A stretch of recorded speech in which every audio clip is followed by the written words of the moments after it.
Olá, sou Luiz Rufino, cientista político, e me encontro mais uma vez com a Aline Pinheiro Barquelli. Barquelli Pinheiro? Eu sempre troco a Aline. E com o nosso amigo Leonildo Trombella Júnior para mais um podcast chamado O Poder, um Problema. Bem-vindos. Ladies first. Obrigada, Rufino.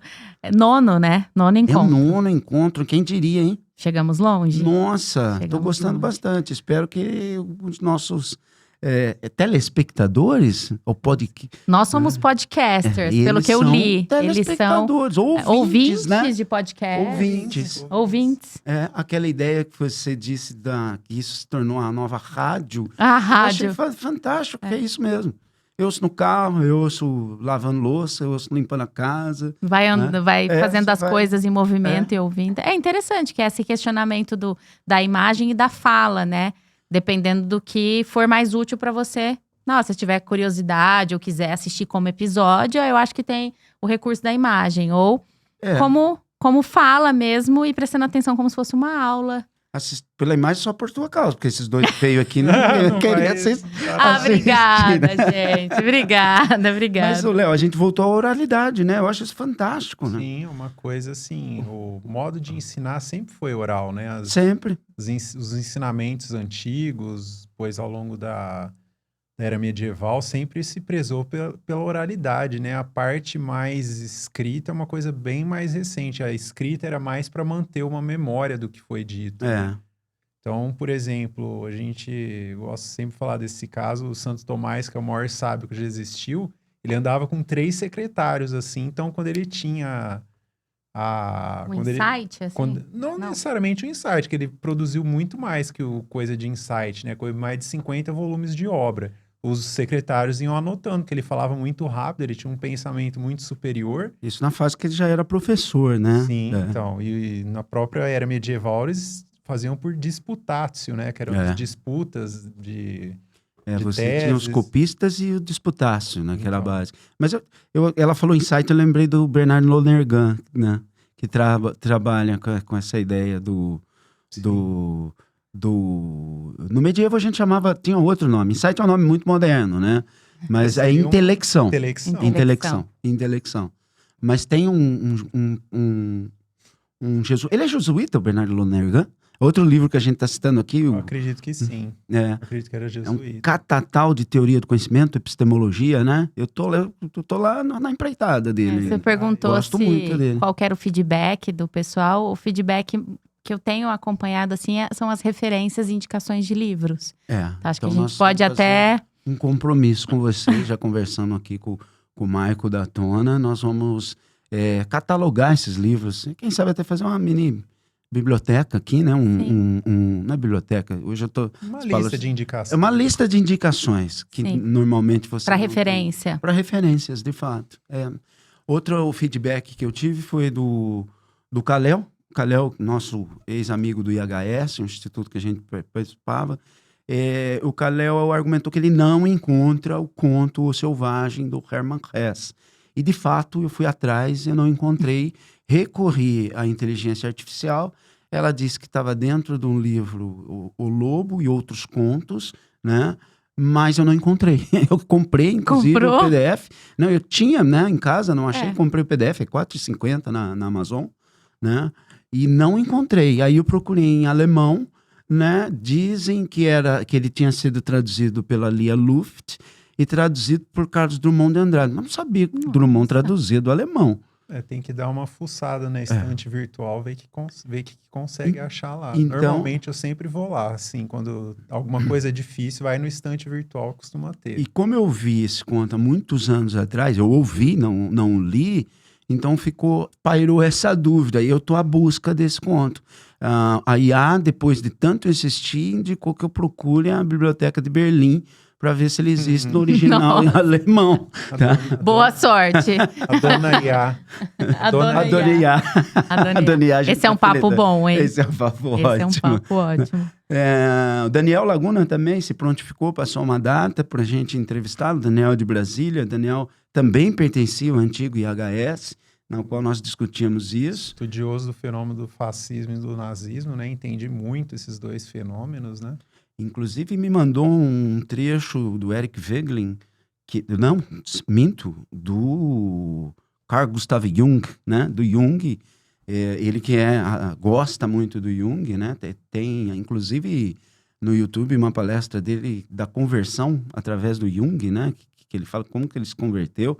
Que é paradoxal, né? Porque o Jung é um gnóstico que mexe com as coisas do fundo do inferno, que eu gosto de dizer. E que chega à mesma conclusão que nós chegamos na última exposição, de fato, né? Que, no fundo, o poder, ele tem sua origem mágica, né? Sua origem encantada. Que o Jung demonstra muito isso, que a substituição, na verdade, das religiões pela política leva o poder exatamente a se tornar uma pseudopolítica, né? A política se torna uma pseudo-religião. A política moderna substituindo. E, inclusive, é um trecho, Léo, que você ia gostar, porque o Jung não recrimina quem, nas práticas terapêuticas modernas, não encontrando soluções, encaminha o seu paciente para uma religião. E que ele acha que, de fato, essa religião pode ter a resposta. É essa a observação do Jung. Tem uma coisa muito interessante que o Jung fala, agora eu esqueci a obra, foi o Daniel que me recomendou, inclusive. O Jung fala isso quando ele fala catolicismo, vamos situar, ele fala catolicismo que hoje a gente entende por catolicismo tradicional. Ele é vienense, né? Ah, tá, entendi. Aí, o que ele diz? Ele diz que em toda a carreira dele de psiquiatra, mais de 50 anos, eu acho que ele teve, assim, no máximo, 5 católicos. Ele falou que o pessoal mais resolvido, assim, eram os católicos, que ele falou... Aí a tese dele, né, que era que o católico tinha confissão, o sacramento eu imaginava. da confissão. Aí ele tá dando isso uma palestra para pastores e rabinos, né, e todos eles questionam, porque Por quê? Não tem, mas ele falou, ele acredita que seja isso, é uma coisa que a pessoa vai lá e se descarrega das culpas dela e pede o perdão divino e recebe a absolvição ou não, dependendo do que ela falou, né? Mas, enfim, uma coisa assim, ele acredita que a confissão, o sacramento da confissão tira muitas neuroses, assim, da cabeça da pessoa. Ele falou, a maior parte dos meus pacientes são judeus e protestantes. E que não tem confissão. Exatamente. E ele mesmo é protestante, né? Ele era protestante, gnóstico, mas ele acredita que a tese é essa, por ele ter tido tão poucos católicos como pacientes. Mas a cura no limite da terapêutica, né? É a cura pela palavra, né? Sim. No limite da terapêutica, fugindo da profundidade que a confissão tem, né? Isso aí foi acho que é o... Agora eu esqueci o nome da obra, transcrições de palestras, acho que chama o Drama Contemporâneo, que ele fala, agora eu esqueci exatamente. Se é o homem, seus símbolos, agora me fugiu, mas é bem interessante essa observação dele, que o Daniel que me passou isso aí, eu falei, nossa, não imaginava. Então esses são os retornos que a gente está tendo aí, gostei muito desses retornos, né? Quer dizer, o pessoal está atento, eu acho muito legal isso. Muito legal, os feedbacks. E Daniel, você está convidado, depois eu vou passar a data, quando você estiver aqui em Ribeirão City, né? É interessante abrir. Agora tem que pensar nesse formato. Abre para mais um. A gente ou a gente daqui a pouco a gente faz o rodízio. O coletivo, o poder. O poder coletivo. Rufino, tem a questão dos livros e outro apontamento sobre a sua camiseta. Vamos lá. As suas camisetas. Eu não vou conseguir ler de cima para baixo. Deixa aqui, eu ler aqui essa. Mas é uma das obras que eu mais gosto, do Machado. Então. A Aline vai ler aqui. Você consegue, Aline? Ao verme que primeiro... Era para eu ter decorado isso, né? Ao verme que primeiro roeu as frias carnes do meu cadáver, dedico como saudosa lembrança estas memórias póstumas. Machado de Assis. Machado de Assis. Memórias Póstumas de Brás Cubas. Um dos seus grandes livros, né? E maravilhoso. O livro, inclusive, foi feito. O cinema brasileiro transformou isso em cinema. Tá bem feito, tá bem feito. Tá. Respeitaram ali a fala, né? É difícil você fazer adaptação literária, do livro né? Mas é uma das obras que vale a pena. Machado faz uma crítica ao humanitismo ali, né? Machado faz uma crítica social, assim, ácida. Os que estão em torno dele, ali em torno do cadáver, né? Vale a pena. Ele é bem direto. Vale a pena. Eu amo Machado. Embora aqui em off a gente estava dizendo, as duas obras... Fala de Dom Casmurro, né? Tem Dom Casmurro, que é muito consagrado por conta do vestibular, essa aqui também por conta do vestibular. Mas o que pouca gente cita, eu falava pro Léo que o próprio Paulo Francis dizia que eram as duas obras mais bem escritas da língua portuguesa no Brasil, né?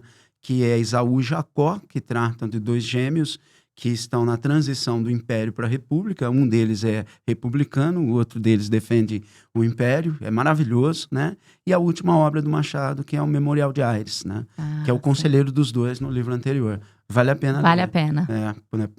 Antes que o vestibular se transforme na letra da Ivete Sangalo, como a Unicamp já está fazendo. Tarde demais, já virou. Tarde demais. É o Macetando? Macetando. Olha, vamos... Macetando o cérebro da nossa criançada, né? Aí você passa para... Vamos voltar para a aula. Vamos voltar. A explicação imediata. A tentativa é deixar um pouco mais claro que a gente já vem conversando nas outras, definir o que é poder, né? Entender o que é o poder, mostrar o quanto que esse poder vem crescendo ao longo dos tempos e quanto que esse poder leva à guerra total. Ele abre esse livro, e a base que levou a tudo isso foi, de fato, esse livro, mais um livro indicado do Bertrand de Jouvenet, né? O Poder, História Natural Quase não está surrado, né? Eu juro que eu vou colá-lo. Quase não está surrado. E ele próprio abre, primeira frase do livro dele, exatamente, este é um livro de guerra, sobre todos os aspectos. Ele vai tentar demonstrar, principalmente nessa abertura, no primeiro capítulo, que a gente vai tratar hoje, o quanto, né, que o poder leva à guerra total. Que a gente acha que o poder foi diminuído ali na Revolução Francesa, porque derrubou-se um rei absolutista, mas, na verdade, derruba-se o rei e, nesse caso, você desmascara o Minotauro.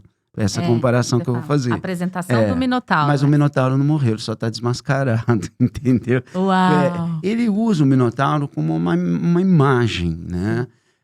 Mais figurativo. Bem figurativo, uma imagem poética mesmo, literalmente, né? Para quem não sabe, se a gente voltasse na história do mito, o Minotauro, e o Arthur Evans, que a gente citou, o arqueólogo, foi lá fazer as escavações, encontrou o labirinto, encontrou o Palácio de Knossos. Depois eu cheguei à conclusão. Você contou, né? Contei. Mas a história do Minotauro, na verdade a Ilha de Creta já começa lá quando o Zeus se transforma num touro e rapta a Europa, né? Ela monta no seu lombo e ele sai nadando. As pessoas acham que é da Europa que ela vem, não, ela vem da Fenícia em direção à Ilha de Creta. Por conta do leste para o oeste, né? E ele larga ela lá e ela passa a ser a ancestral mais antiga do rei Minos, né? E o rei Minos, por sua vez, pede a Poseidon um grande presente e o Poseidon entrega um touro maravilhoso, o touro mais belo que o rei Minos já tinha visto. Só que o Poseidon exige que ele sacrifique aquele touro em homenagem aos deuses. E o Minos tenta enganar os deuses, né? Ele vai tentar enganar o Poseidon e não mata. Ele pega um touro mequetrefe lá, sacrifica e esconde o touro real, né? Só que os deuses se vingam, os deuses gregos se vingam dos homens. Né? Não ia ficar barato. Eles ficam se divertindo nas nossas custas, essa que é a verdade. Não, se você for ler a Ilíada, você chora de rir, porque coitado do ser humano ali, a gente é um idiota na mão dos deuses, né? Bonequinho. Tudo bonequinho, né? Só muda a conversa quando Diomedes, né, um dos reis da Grécia, fere a Atenas, fere Afrodite e fere o rei da guerra, né, o Ares. E aí eles ficam irritados, vão lá e falam, os homens estão aí ferindo os deuses. E aí Zeus fala, nossa, onde a gente vai chegar? Os homens estão ferindo os deuses. O que nós vamos fazer? A relação do grego com a natureza era muito interessante, né? Muito... E se você for ver Ulisses na Odisseia, tem um momento que os deuses ficam preocupados, porque Ulisses não tá mais nem aí pros deuses, né? Ele vira um ateuzinho lá, né? No século 8 a.C., né? Período homérico, né? Mas voltando ao nosso Minotauro. E aí, o que ele faz? A maldição recai sobre a mulher do Minos. E ela se apaixona por aquele touro. E ela se apaixona por aquele touro, ela procura um engenheiro da época, Dédalus, se não me falha a memória, e ele faz uma engenhoca, ele faz uma vaca artificial E ela entra dentro dessa vaca artificial e seduz o touro. E o touro fecunda ela, né? Tenho até medo de contar. Loucura, hein? Gente, eu tenho que contar essa história pro 6º ano. Imagina como é que... Isso já é uma polêmica. Eu e o Léo, a gente só fez assim. Ah, tá. Imagina o 6º ano. Você vai cair no Fantástico domingo e você vai preso na segunda. Vai tocar até a música do Fantástico. Terceira vez que você faz a polêmica com os alunos. E aí ela fica grávida do touro, né? Socorro, gente. Ela fica grávida do touro, o Minos sabe disso, né? E o Minos vai ali contornando aquela situação até que ela pare aquela besta, né? Que é um ser antroposomórfico, ele é metade touro e a outra metade humano, né? E é o Minotauro. Né? E ele é o padrasto, o rei Minos é padrasto do Minotauro, né? E aí o que ele chama novamente o Dédalus e fala, porque ele começa a crescer, ele começa a ter apetite por comer carne humana.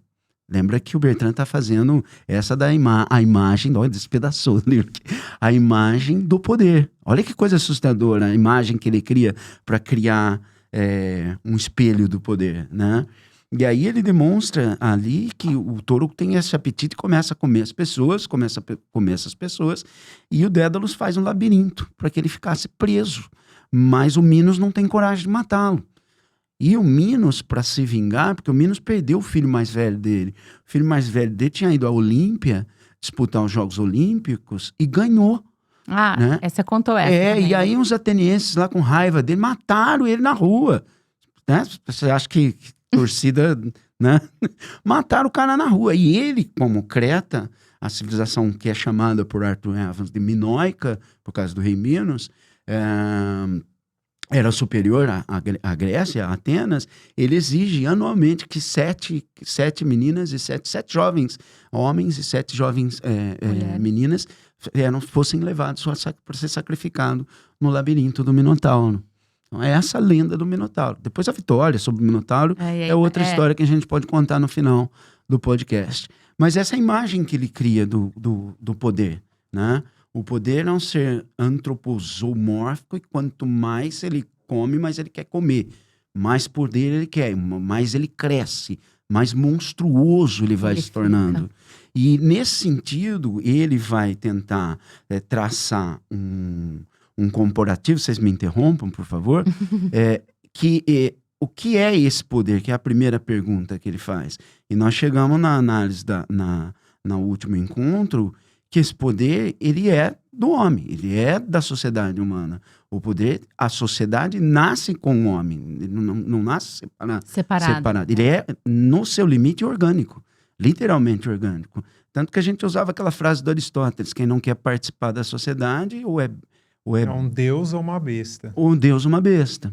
Na maior parte, nós participamos do poder. Então, por isso, o caso da obediência.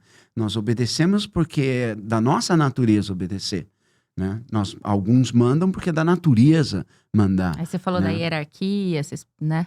Sim, do porquê que a gente obedece por hábito mesmo.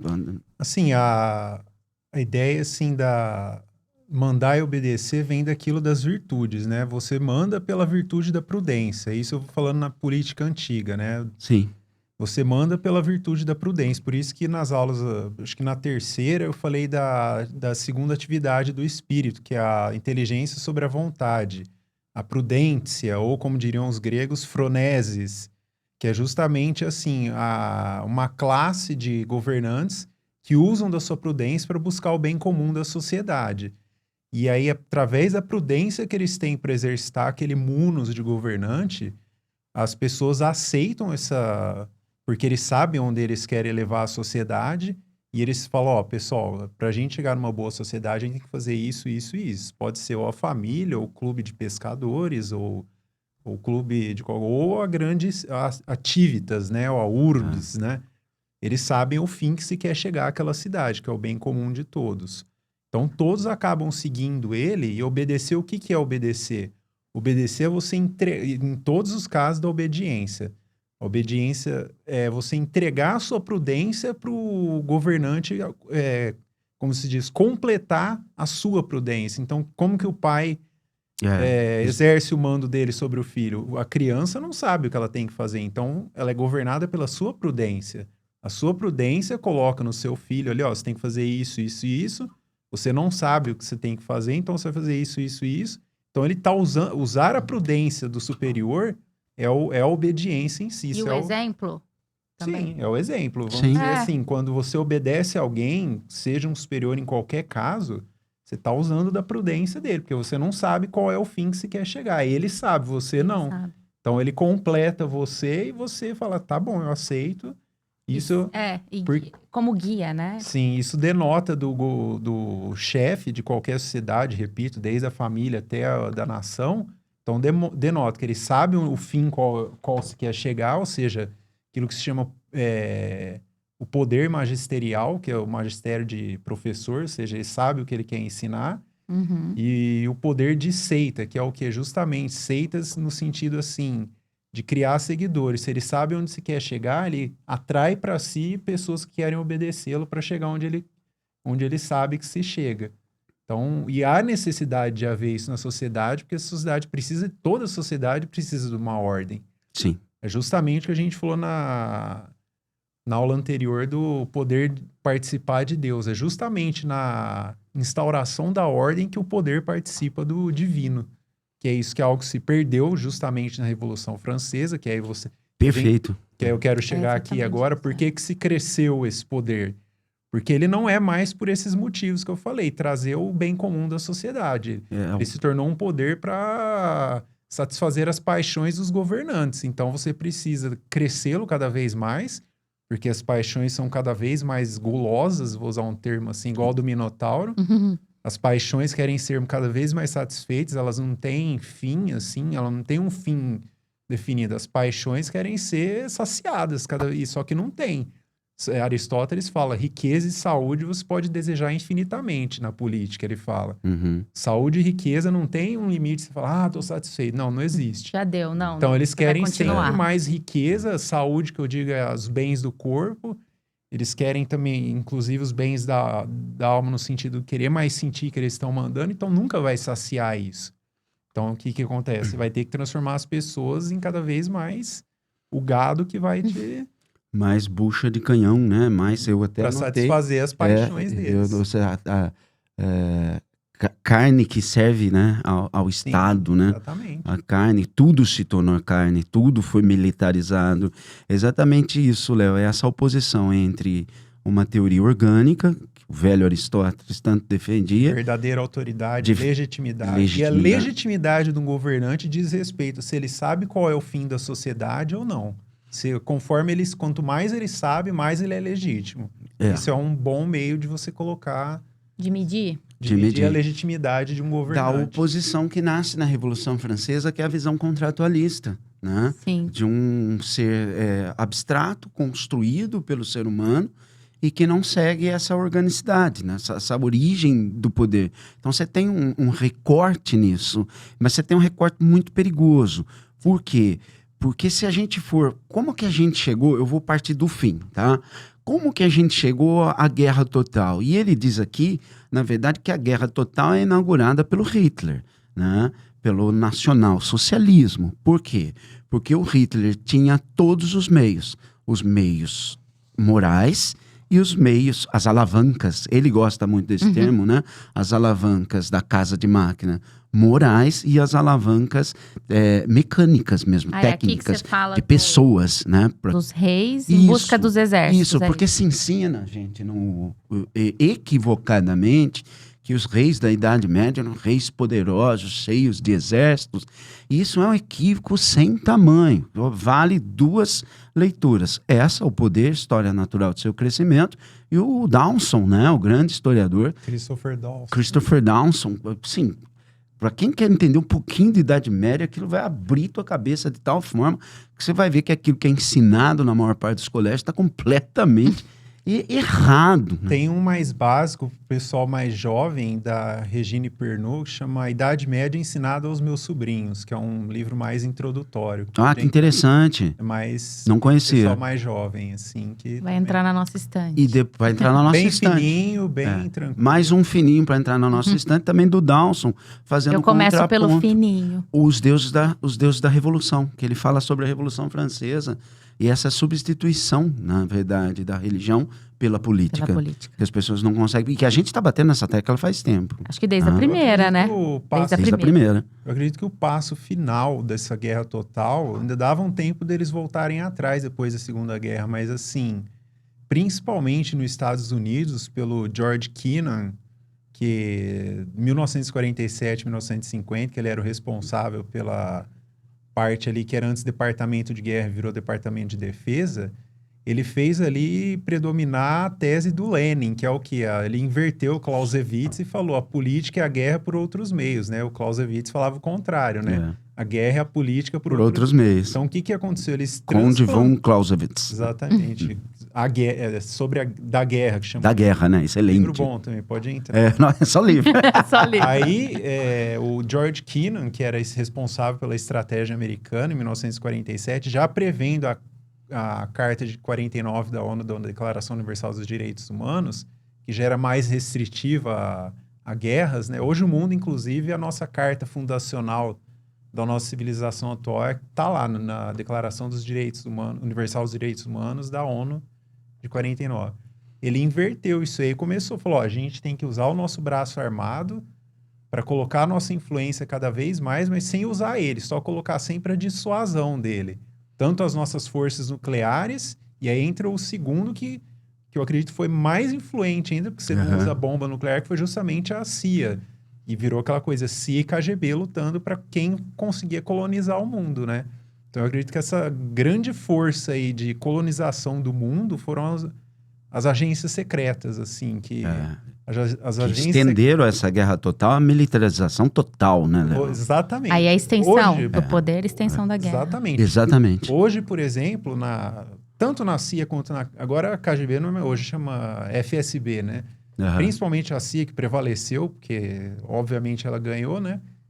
Ela tem um setor para cada país ali. Então aí, por exemplo, vai ter uma eleição no Brasil, eles vão fazer de tudo ali para sustentar os canais que ganham os candidatos que representam os interesses deles. Então, eles têm um projeto de colonização mundial. É o consenso das instituições. Exatamente. Então, eles tentam... Você vê aí no G1 lá, teve várias visitas do Pentágono, Tá lá no G1, gente. Tá no G1, é verdade isso, você tá entendendo? Não tem nada de conspiração. Toda hora a gente consegue voltar pra atualidade. O diretor da CIA se reunindo 2 ou 3 vezes com o pessoal do STF, do Exército, vindo fazer pressão aqui nas eleições de 2022. Eles falaram, veio também a secretária de Estado, veio todo... Veio a secretária de Estado, a alta cúpula em 2022, tá tudo no G1, tá? Vocês podem procurar lá, não tô falando nada... A Natuza, né? Ele fez, inclusive, um podcast. Exatamente, também fez, então foi e eles comemoraram, assim, porque eles acreditam, segundo a própria Natuza, ela acredita que se não fosse isso, o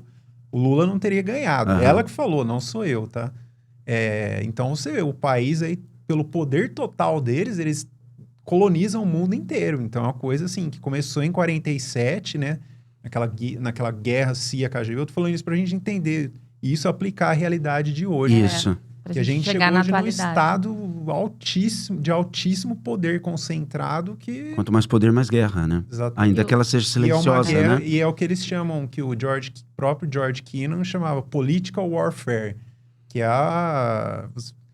operação de guerra política, numa tradução livre, assim. Uma operação de guerra política. Hoje a gente vive operações de guerra política. Por mais que você tenha muitas guerras centralizadas, a guerra mundial acontece politicamente. E os homens são pegos pela guerra, é isso que você quer? Os homens são militarizados sem saber que eles são militarizados. Aí entra o papel da ideologia. Você jamais, na Idade Média, imaginava a militarização da sociedade civil. Então, um rei, quando buscava poder na Idade Média, ele dependia do favor de um vassalo. Vamos supor que ele fosse um suzerano e ele tivesse vários vassalos. O vassalo, o acordo que ele fazia de honra com aquele vassalo é exatamente que aquele vassalo o defendesse em situações de guerra. Só que existia uma expressão que até a gente ensina no 7º ano para as crianças. Você imagina, você discutir essas coisas com as crianças.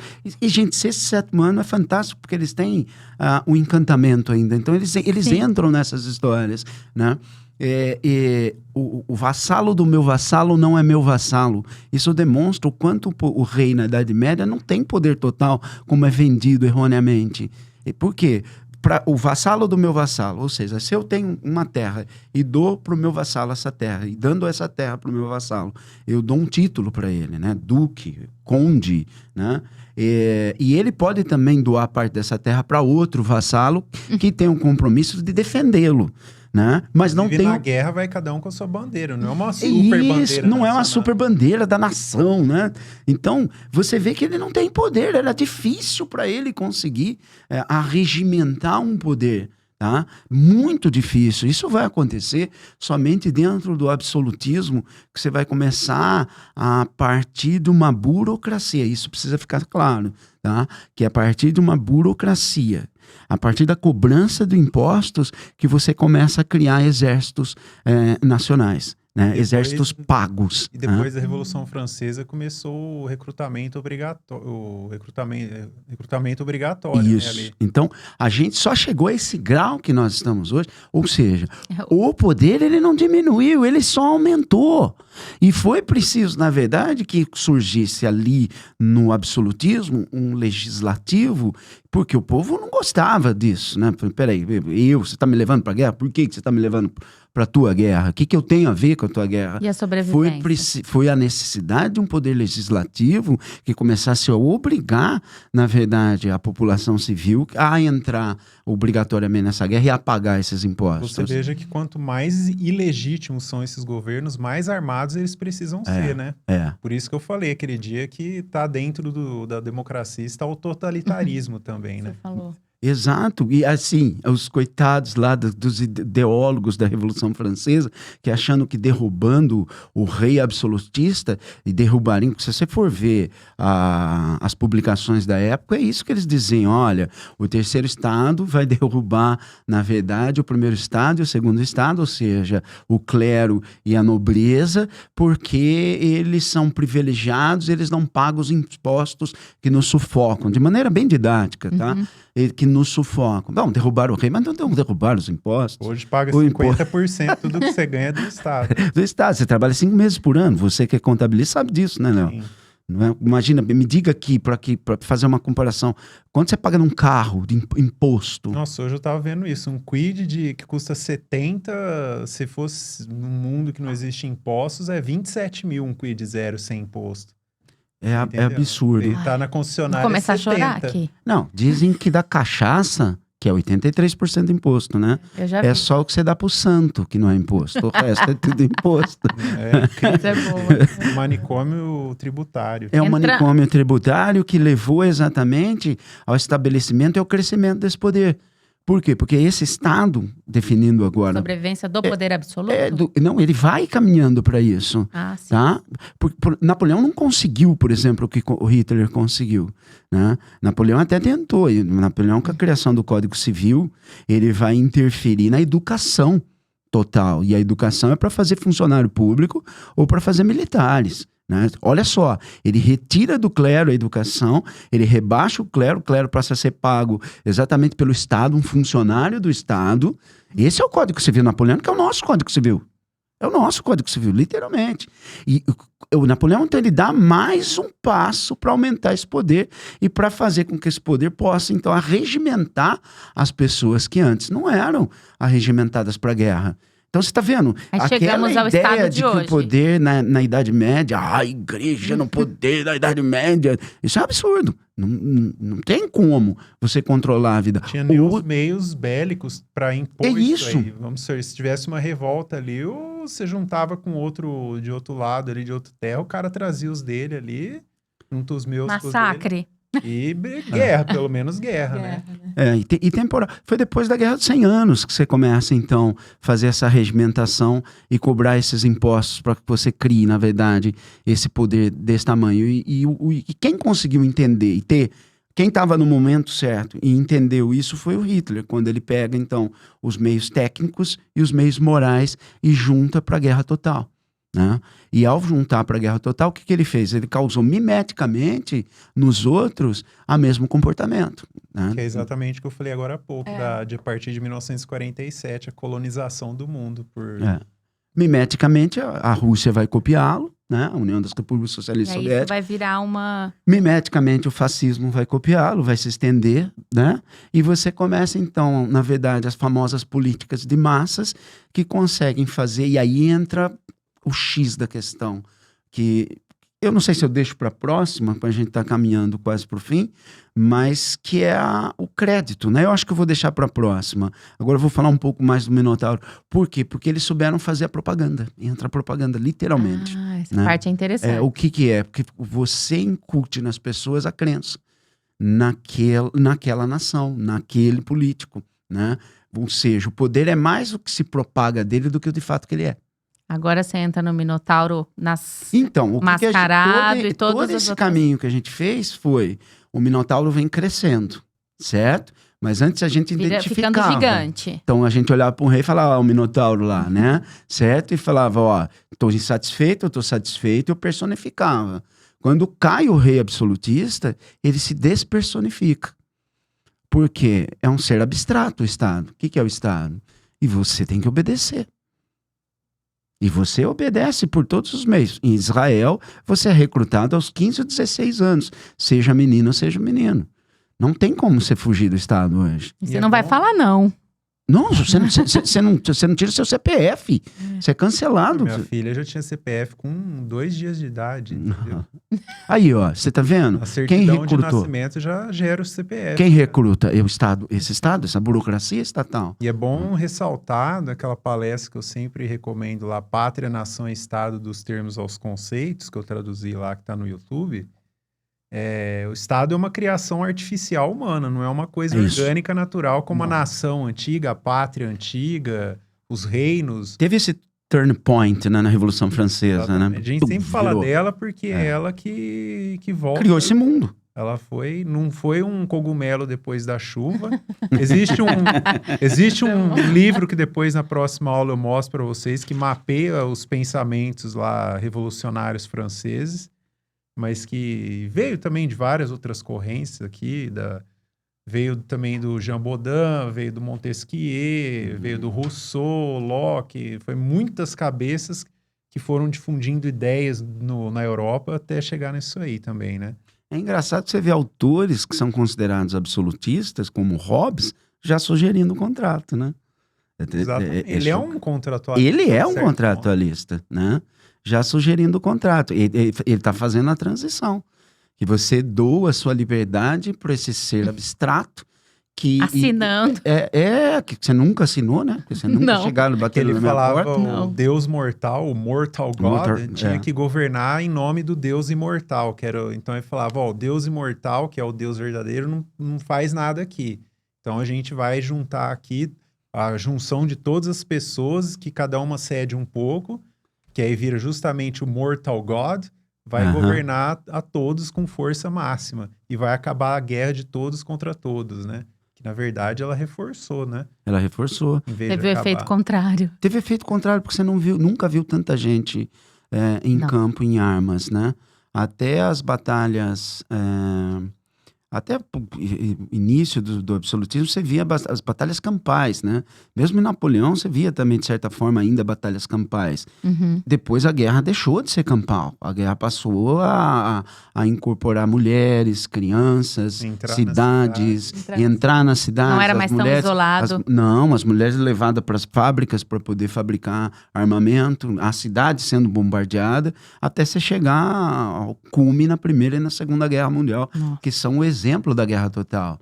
E por mais que pareça que ao longo da Guerra Fria você pacificou, você não pacificou. O Léo disse muito bem. Agências como a CIA e a KGB, elas continuavam essa militarização total da sociedade. Political warfare, operação de guerra política. Operação de guerra política. Eu posso estar errado na citação, né, mas eu já ouvi não vi do próprio Napoleão, né? Eu falo para meus alunos que eu tenho 3.352 anos, né? Então eu poderia ter ouvido que a guerra total é a barbarização total, é a barbárie total, né? E você pensa, mas eles estão falando da guerra armada. Não. Eu estou falando da militarização total que a nossa sociedade sofre. O ativismo é militarização. E a educação funciona exatamente para essa militarização.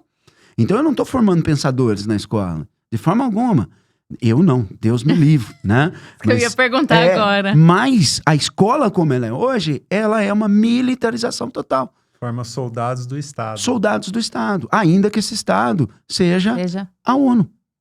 A Unicef, braço da educação dentro da ONU. Militarização. Não há uma única apostila de nenhum único que não seja pautado exatamente por essas pautas da ONU. Então, vou te dar um exemplo. Hoje, Guerra do Paraguai. O meu livro se preocupa mais com a participação dos negros na Guerra do Paraguai do que contar a Guerra do Paraguai, do que perguntar as causas da Guerra do Paraguai, do que mostrar, por exemplo, a divergência entre o autor, o Júlio Cavinato, que é aqui de Ribeirão Preto, né, da Guerra do Paraguai, genocídio americano, e do Francisco Doratioto, que é outro magistral professor da USP, A Maldita Guerra, que contraria toda essa visão. Não, nenhum dos dois são citados no livro. É mais a participação do negro na sociedade. Isso é militarização. Quando você faz um... Eu recortou. E eu ensino somente o recorte.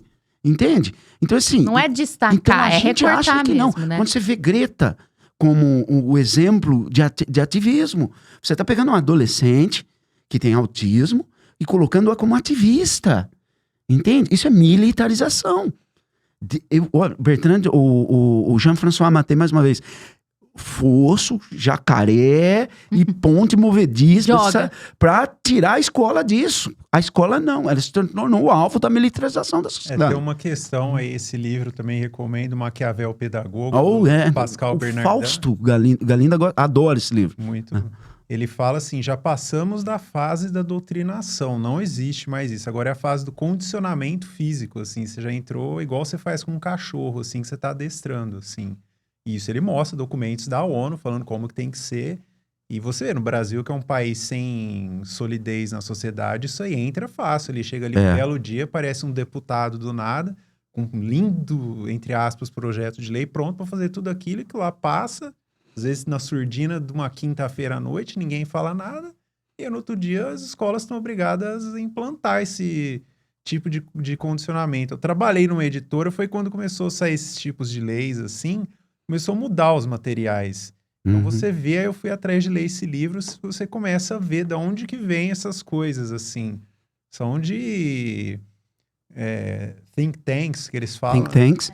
Nós não escolhemos, nós não votamos, não são deputados escolhidos, como se significasse alguma coisa. Que são gênios contratados pela... burocratas. Pela oligarquia. A oligarquia tem todo o dinheiro do mundo, então eles podem contratar os melhores para ficar pensando essas doideiras aí. Aí depois transforma pelos melhores legisladores, melhores juristas do mundo, transforma aquilo, nem dá na mão do deputadinho lá, o deputadinho vai lá, aprova isso aí, chega nas escolas, transforma todo mundo em cachorrinho adestrado. Assim. Em cachorro adestrado. E você transforma os alunos em militância, porque eles te cobram se você sai disso. Por isso que a Minotauro é onipresente. É isso que eu ia falar. É o poder totalmente onipresente, é a militarização total da sociedade. Veja que isso é condicionamento. Aí você veio na cronologia, aí ele mascarado, depois com o rosto descoberto. A gente descobriu quem que ele é, né? Tá vendo? E agora eu tô mostrando ele onipresente na sociedade. Onipresente, num aluno que fala assim, mas isso não é machismo na Grécia, a mulher não votar? Mal sabe ele que na verdade foi uma exigência de Poseidon, porque perdeu para Atenas, porque as mulheres de Atenas votaram em Atenas, então Poseidon, para parar de matar os atenienses no mar, fala assim, então é o seguinte, então as mulheres não vão participar da democracia ateniense, vocês vão construir um templo para mim ali naquela esquina ali. Né? E fazia parte da religião grega. Aí vem o militante contemporâneo com o óculos dele, olhando para trás, fazendo os gregos eram machistas, né? Aí você fala assim, a entonação aí eu falo assim, aí a capítulo do livro é assim, né? Era uma democracia excludente. O cara pálida, inventa isso aqui. Tem a dignidade de inventar a democracia ateniense. E depois você pode criticar. Você não é capaz de limpar seu quarto. E você está militando. É isso que está acontecendo. É o Minotauro onipresente.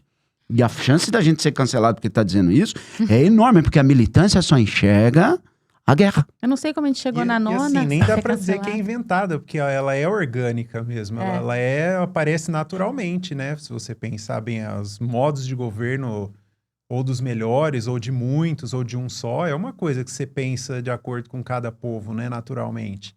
Por exemplo, vamos falar da realidade do Brasil. O Brasil tem uma vocação para uma monarquia. Não estou dizendo que eu acho que aquela família atual lá, os Orlins Bragança, deveriam Inclusive ter. faleceu um, né? Faleceu. Dom Bertrand, eu acho que foi, né? Foi irmão do Dom Bertrand. Irmão do Dom Foi Bertrand. irmão. Então, enfim... você vê que o Brasil, por exemplo, tem uma vocação para um. Agora, por exemplo, os Estados Unidos não tem uma vocação monárquica.